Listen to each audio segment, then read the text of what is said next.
क्या पुरुषों को पता है कि वो टॉक्सिक मैस्कुलिनिटी का शिकार हैं, वो ज़हरीली मर्दानगी का शिकार हैं? ना आपको लग रहा है कि आप उसे दुनिया से बचा रहे हैं, लेकिन क्या उसको अधिकार नहीं है कि वो अपनी मर्ज़ी से बाहर जा सके? आप मर्दानगी ये है कि आप जाएँ और उन लड़कों से बात करें, पुलिस की मदद लें। मर्दानगी ये नहीं है कि आप अपनी बहन से कहें कि पढ़ाई छोड़ दें। तो हमें ये पता ही नहीं है कि हम महिलाओं को सपोर्ट दे रहे हैं या उन्हें निर्भर बना रहे हैं। तो ये सफेद झूठ है, मर्द को दर्द नहीं होता। ये तो मर्द ही बेहतर बता सकते हैं कि अगर उन्हें दर्द नहीं होता तो इतनी एफआईआर क्यों हो रही है लड़ाई झगड़े। जी।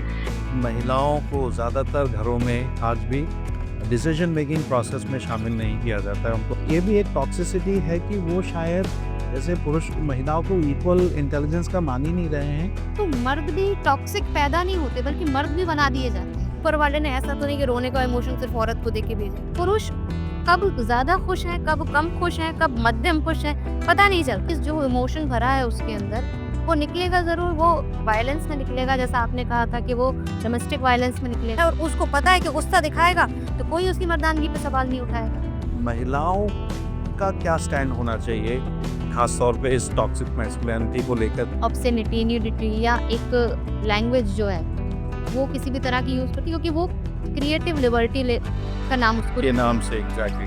हम 50% लोग इकट्ठा होकर बोल दे कि हमें नहीं देखना ही है। अलग करना सीखना पड़ेगा कि भाई केयर क्या होती है और कंट्रोल क्या होता है। और जब हम कंट्रोल करते हैं किसी को तो हम उसकी प्रज्ञा छीन लेते हैं। Hello and welcome to this podcast on wheels. आप सभी का इस पॉडकास्ट पे स्वागत है और आज हम एक और सामाजिक विषय को लेकर के हम बातचीत करेंगे, जो है टॉक्सिक मैस्कुलिनिटी। अगर हिंदी में हम इसे समझना चाहें तो एक जहरीली मर्दानगी, हाँ, हम इसे बोल सकते हैं। और इसके बारे में हमारे साथ चर्चा करने के लिए इस वक्त हैं व्हील्स में सुश्री हिना खान जी, जो सीएसपी हैं ग्वालियर में। हिना खान जी, आपका बहुत बहुत स्वागत है पॉडकास्ट ऑन व्हील्स में। बहुत बहुत धन्यवाद। तो सबसे पहले हिना जी, मैं जानना चाहूँगा कि आप इसे, ये जो टॉक्सिक मैस्कुलिनिटी है, ये जहरीली मर्दानगी, इसको हम कैसे परिभाषित करेंगे? देखिए, एक जो शब्द है टॉक्सिक मैस्कुलिनिटी हम इसको बोल रहे हैं, इसका मतलब हम उसको नेगेटिव सेंस में दर्शाने के लिए उसमें टॉक्सिक वर्ड लगा हुआ है। हिंदी में हम कहें तो जहरीला शब्द लगा हुआ है। जी। अगर हम इन दोनों को अलग-अलग देखें इन शब्दों को, तो मर्दानगी अपने आप में कोई बुरी चीज़ नहीं है, कोई बुरी बात नहीं। ये एक गुण की तरह हम इसको लें, जैसे साहस एक गुण है या आत्मविश्वास एक गुण है। उसी तरह मर्दानगी भी एक गुण हो सकता है जो जेंडर न्यूट्रल भी हो सकता है।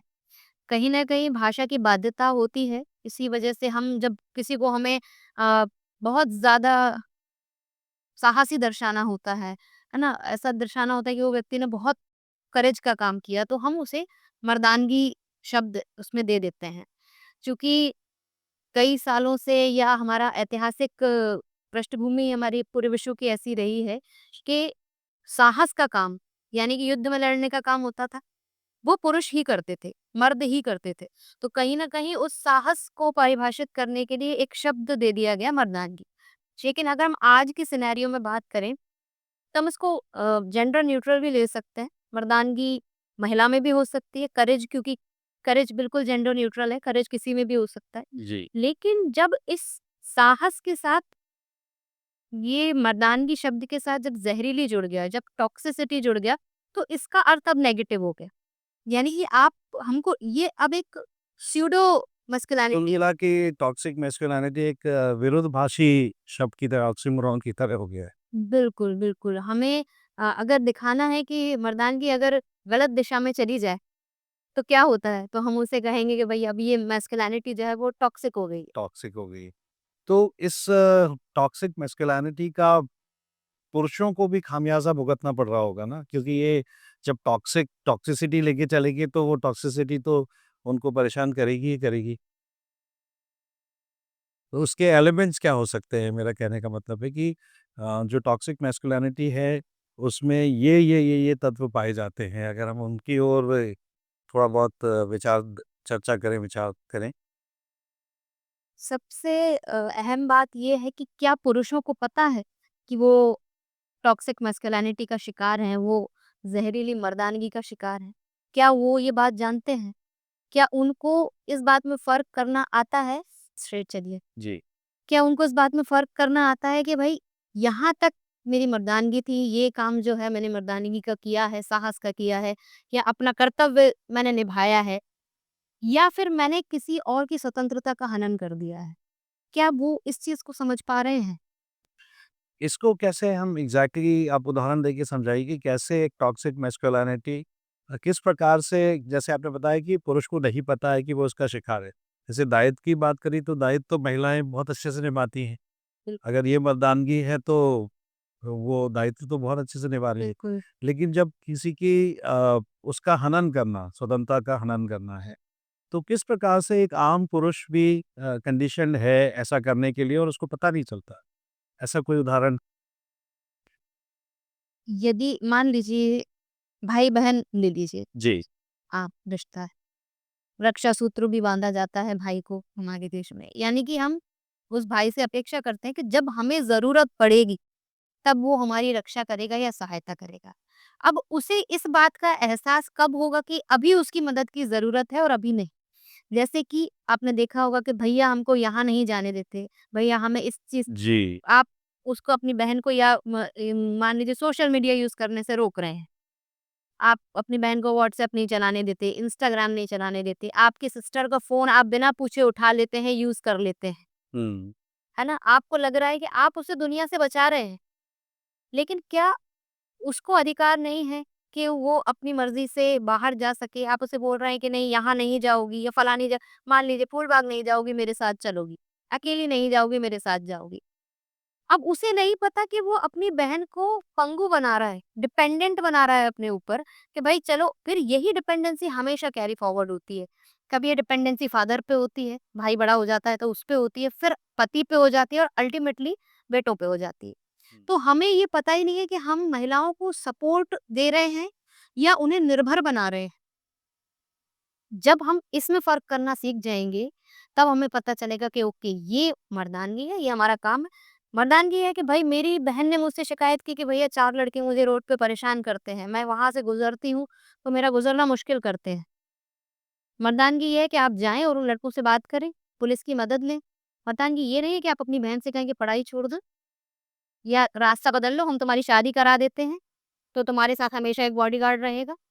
ये टॉक्सिक मास्कुलिनिटी है।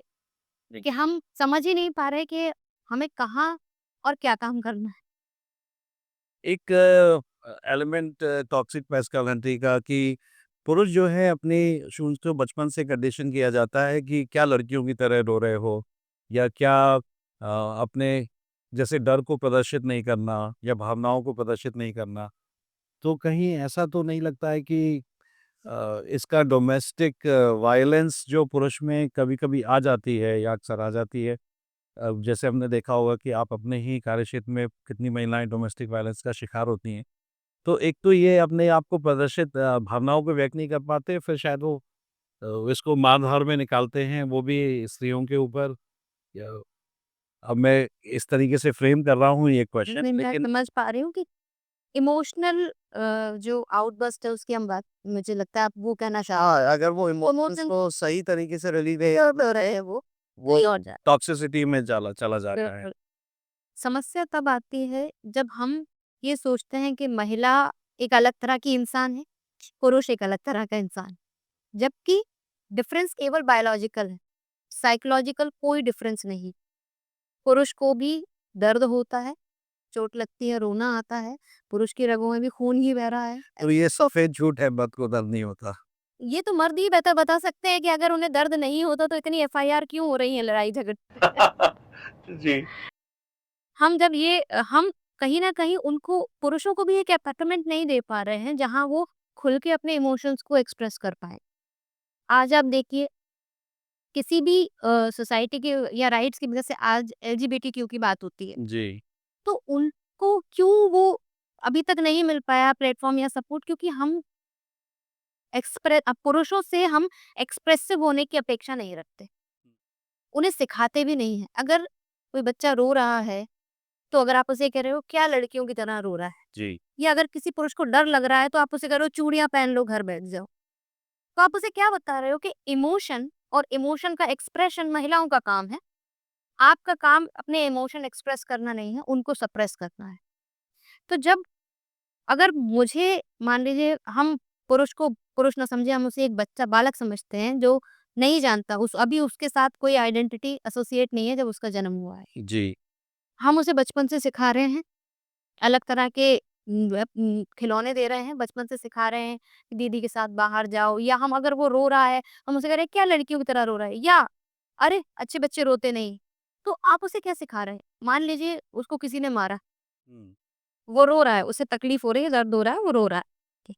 मीना जी, क्या आपको लगता है कि जो महिलाओं को ज़्यादातर घरों में आज भी डिसीजन मेकिंग प्रोसेस में शामिल नहीं किया जाता है, उनको बस घर गृहस्थी में ही इवन खाना भी आज क्या बनेगा, उसका भी डिसीजन पुरुष ही लेते हैं। तो क्या ये भी एक टॉक्सिक मैस्कुलिनिटी का की निशानी है, एक एलिमेंट है कि हम उनको कई कामों में जो कि वो अच्छा निर्णय ले सकती हैं या प्रोसेस में शामिल हो सकती हैं, उनको उनको तवज्जो ही नहीं दी जाती?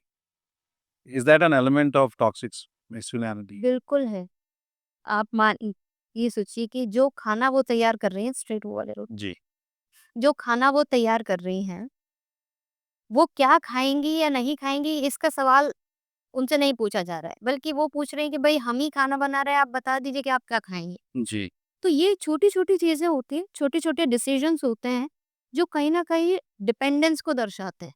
जी, ये दिखा रहे हैं ना कि भई वो क्या इतनी भी स्वतंत्र, और ऐसा नहीं है कि वो कोई उनको कोई गन पॉइंट पे बोल रहा है कि नहीं आप अपनी पसंद का खाना नहीं बनाओगी।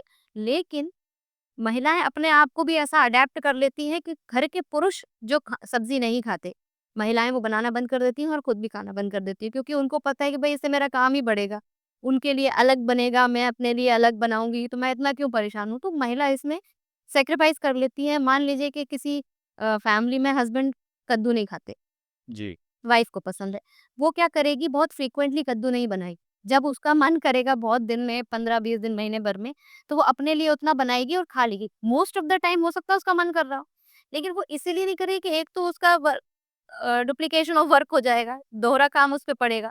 दूसरी बात, उसको पता है कि भई पुरुष घर में नहीं खाएगा, या तो बाहर खाएगा, या कुछ मतलब कहीं न कहीं हो सकता है ये भी डिस्प्यूट का रीज़न हो जाए उनके बीच।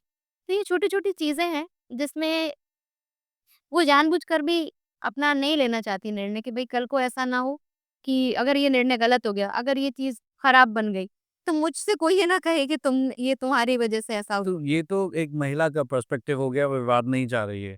लेकिन एक जो टॉक्सिक मैस्कुलिनिटी की ओर से जो पर्सपेक्टिव है कि वो शायद ये भी एक टॉक्सिसिटी है कि वो शायद जैसे पुरुष महिलाओं को इक्वल इंटेलिजेंस का मान ही नहीं रहे हैं कि ये कोई बड़े निर्णयों में जैसे कि प्लॉट कहाँ खरीदना है, कहाँ किस शहर में मकान बनाना है, शादी में क्या-क्या होना चाहिए इंतज़ामात, तो ये सारी डिस्कशन में वो आती नहीं है। बिल्कुल, ये असल में खाने में क्या बनेगा, ये एक सिंबल है, हम एक एग्ज़ाम्पल दे रहे हैं। ये इस चीज़ का प्रतीक है कि कितनी ज़्यादा निर्भरता है महिलाओं की पुरुषों पर, और पुरुषों ने उसको अपने ऊपर ले भी रखा है। मतलब पुरुष कहीं न कहीं राइट राइट, जाइए, राइट। राइट। जी, पुरुष भी तो इस चीज़ को एंटरटेन कर रहे हैं। जैसे मान लीजिए ये छोटी-छोटी चीज़ों से ही बड़ी चीज़ें निकलती हैं। जैसे आप बात कर रहे हैं फाइनेंशियल जो इन्वेस्टमेंट्स होते हैं, जी, तो ये अ, पुरुष ही डिसाइड करते हैं कि हाँ, ये प्लॉट खरीद लेते हैं। हो सकता है कि कई घरों में महिलाएँ भी इस निर्णय में शामिल रहती हों, लेकिन कई बार वो निर्णय इस रूप में होता है कि हम अपन यहाँ ज़मीन देख रहे हैं, ले लेते हैं, तुम क्या कहती हो? तो मतलब आपने अगर ये कह दिया कि ले लेते हैं और देख रहे हैं, इसका मतलब निर्णय हो चुका है। अब उसकी सहमति या असहमति सांकेतिक है।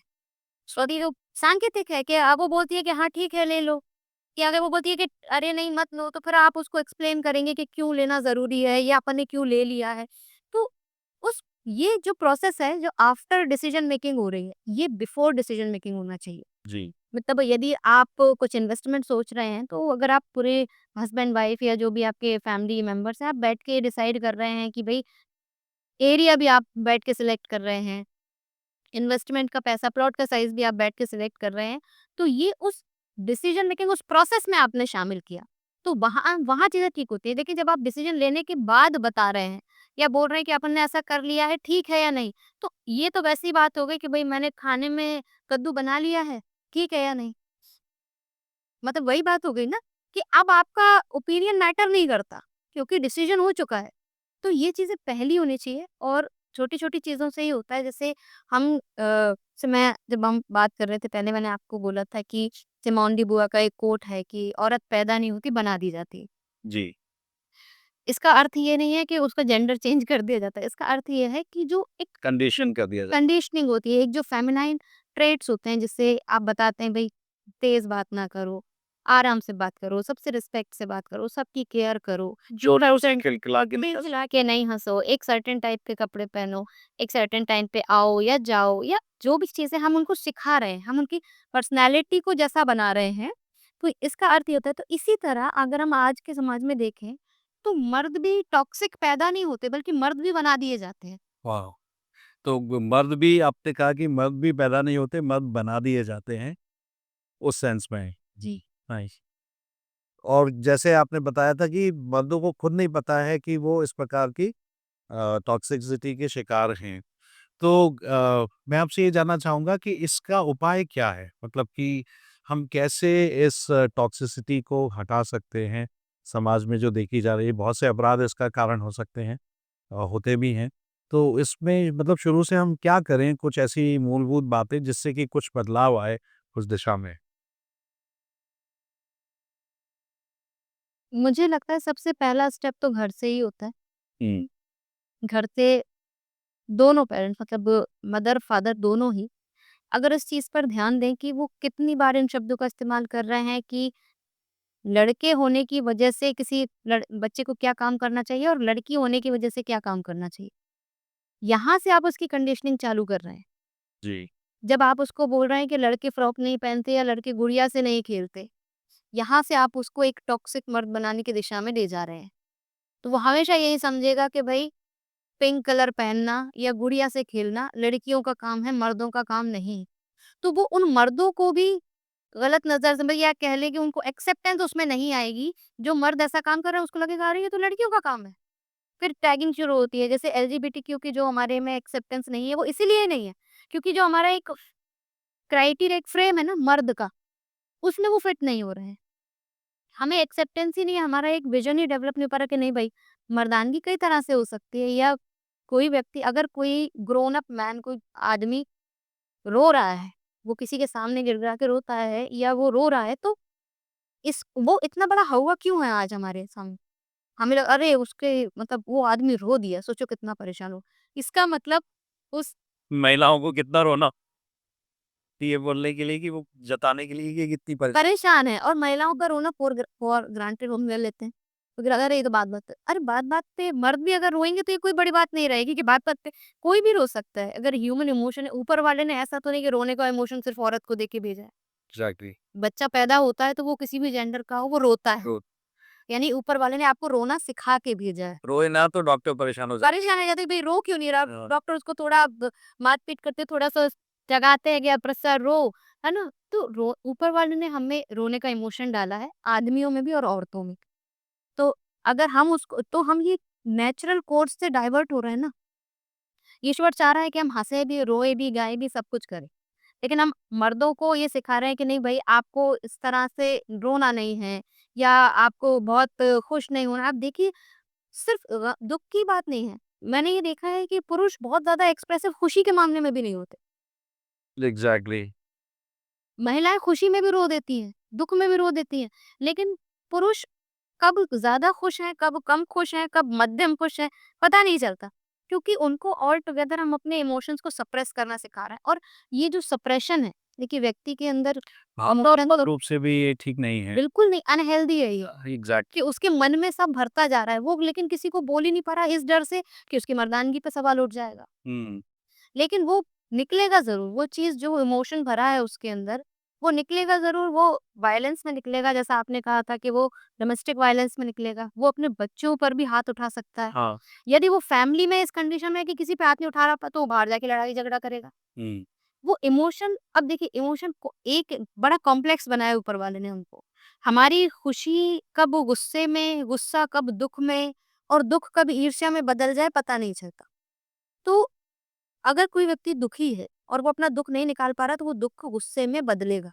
और वो गुस्सा अगर उसके अंदर है और उसको पता है कि गुस्सा दिखाएगा तो कोई उसकी मर्दानगी पे सवाल नहीं उठाएगा। इमोशन रोना अगर दिखाएगा तो सवाल उठेंगे कि कैसा मर्द है।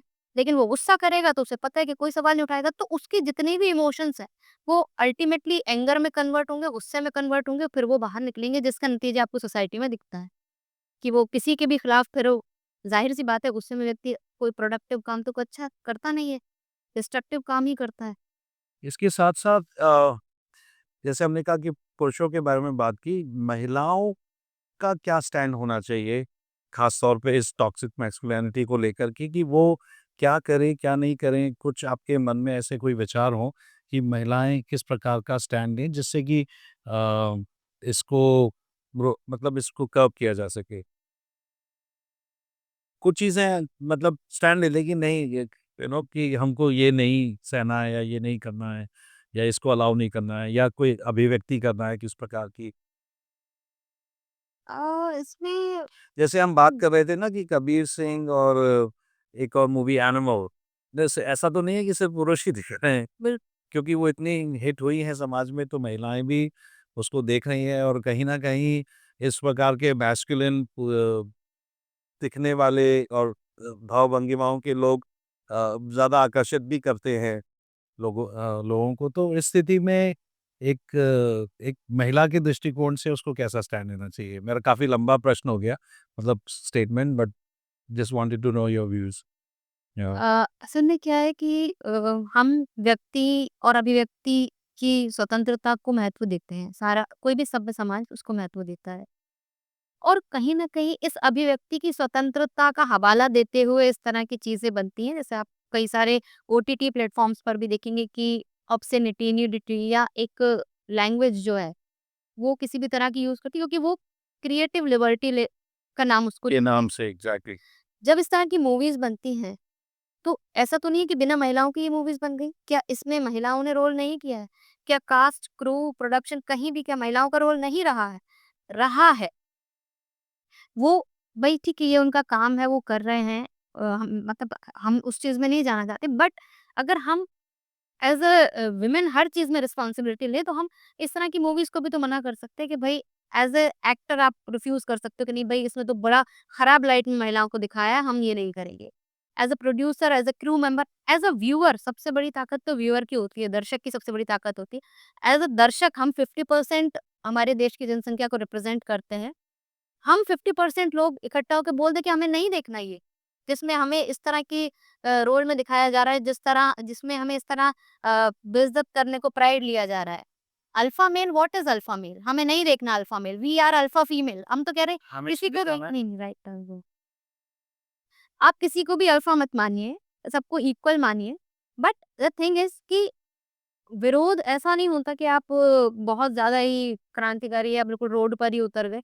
विरोध ऐसे होता है और इन चीज़ों से आप रिजेक्ट कर दीजिए ना इन मूवीज़ को। आप मत देखिए ना इस तरह का कंटेंट। लेकिन आप देख रहे हैं, बहुत ब आप देखिए ना केवल बन रही है बल्कि बहुत सक्सेसफुल हो रही है फॉलो मूवी। हो रहे हैं, काफ़ी चल रही में हैं। राइट टर्न लेना है। जी। तो इसका क्या रीज़न है? क्यों हो रही है इतनी सक्सेसफुल?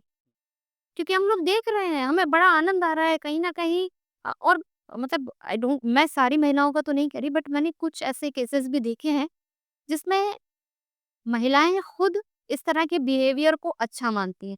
उन्हें लगता है कि अगर उनका हस्बैंड कंट्रोलिंग है या उनका बॉयफ्रेंड कंट्रोलिंग है, तो उसका मतलब वो बहुत ज़्यादा केयरिंग है। तो पहली बात तो हमको इन चीज़ों को अलग करना सीखना पड़ेगा कि भई केयर क्या होती है और और कंट्रोल कंट्रोल क्या क्या होता होता है? है। तो यदि कोई महिला इस बात में खुश हो रही कि नहीं-नहीं मैं तो 6 बजे तो मुझे हर हाल में घर पहुँचना ही होता है और यदि मैं उनके मतलब मेरे हस्बैंड आने वाले हैं, यदि मैं उनको घर पे ना मिलूँ तो बड़ा नाराज़ हो जाते हैं। क्यों आपको 6 बजे के बाद अनुमति क्यों नहीं भई घर से बाहर रहने की? आपको अच्छा लग रहा है, आप 4 लोगों में बैठ के उसको बोस्ट ऑफ कर रहे हो इसका मतलब आपको अच्छा लग रहा है। तो हमें ये सीखना पड़ेगा। अगर अगर कोई लड़की जैसे रिलेशनशिप्स जो आजकल हमारी यंग जनरेशन है बहुत, तो रिलेशनशिप्स में बहुत ये होता है कि भई पासवर्ड भी दो मुझे अपना, या तुम्हारा इंस्टा मैं एक्सेस करूँगा, कौन फ्रेंड्स है, कौन नहीं है। और इसमें मतलब बच्चे खुश हो रहे हैं, लड़कियाँ खुश हो रही हैं कि कितनी केयर कर कर। ये नहीं सब तो ये रोक टॉक्सिसिटी है।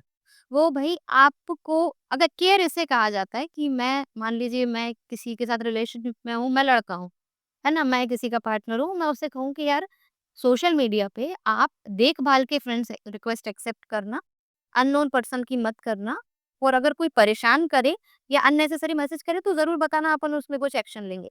ना कि ये कि नहीं तुम सोशल मीडिया नहीं चलाओगी, तुम इंस्टाग्राम पे किसी की भी रिक्वेस्ट एक्सेप्ट नहीं करोगी। ये केयर नहीं होती है, ये कंट्रोल होता है कि मैं चाह रही से भई आप एक पर्टिकुलर तरह की काम करें और पर्टिकुलर तरह का काम ना करें, मेरे कहने से। तो ये महिलाओं को भी समझना पड़ेगा कि केयर कब कंट्रोल में बदल रही है, ये उनको समझना पड़ेगा। और अगर उनको लग रहा है कि इस तरह का कंट्रोल हो रहा है, तो उसमें प्राइड मत लो, उससे बातचीत करो, भई उस चीज़ को रिटेलिएट करो। रिटेलिएट करने का मतलब ये नहीं कि आप हाथ-पैर ही चलाने लगो। आप उसका विरोध करो कि नहीं भई ये ठीक नहीं है, आप मुझे ये मत बताइए कि मुझे क्या करना है, क्या नहीं। बस हाँ, आप मुझे ये बता सकते हैं कि भई इस तरह के लोग भी होते हैं, या कोई पर्टिकुलर पर्सन अगर आपको लग रहा है कि मैंने गलत किसी की रिक्वेस्ट एक्सेप्ट कर ली है, तो उस पर्सन के बारे में अगर आपके पास कुछ नेगेटिव फीडबैक है, तो आप वो बताइए कि भई इस तरह का ये व्यक्ति है, आप थोड़ा देख लें। हुँ। आप अल्टीमेट डिसीजन इसमें महिला का होना चाहिए, मेरा होना चाहिए कि भई मुझे उस व्यक्ति से बात करनी है या नहीं करनी। इतनी मुझ में प्रज्ञा होनी चाहिए। और जब हम कंट्रोल करते हैं किसी को, तो हम उसकी प्रज्ञा छीन लेते हैं। हुँ। हमारा बहुत अच्छी बातचीत हुई एक्चुअली इस विषय पर तो बहुत लंबी घंटों बातचीत हो सकती है। लेकिन क्योंकि समय की अपनी एक सीमा होती है तो अनफॉर्चुनेटली हमें पॉडकास्ट यहीं समाप्त करना पड़ेगा। हिना जी आपका बहुत-बहुत धन्यवाद कि आपने अपने विचारों को रखे और हम सोच रहे हैं कि इसकी एक सीरीज़ ऑफ अगली बार जब आपको समय मिलता है तो इससे एक अन्य जेंडर से रिलेटेड कोई और विषय पर ज़रूर चाहेंगे कि आप फिर से हमसे बातचीत करें। और आप जो सुन रहे हैं, आपको हमारी बातचीत कैसी लगी? क्या अच्छा लगा, क्या अच्छा नहीं लगा? आपको अभिव्यक्ति की स्वतंत्रता है। आप नीचे कमेंट में हमें लिख कर के ज़रूर बताएँ। आप सभी ने जो देखा, आप सभी का बहुत-बहुत धन्यवाद। Thank you.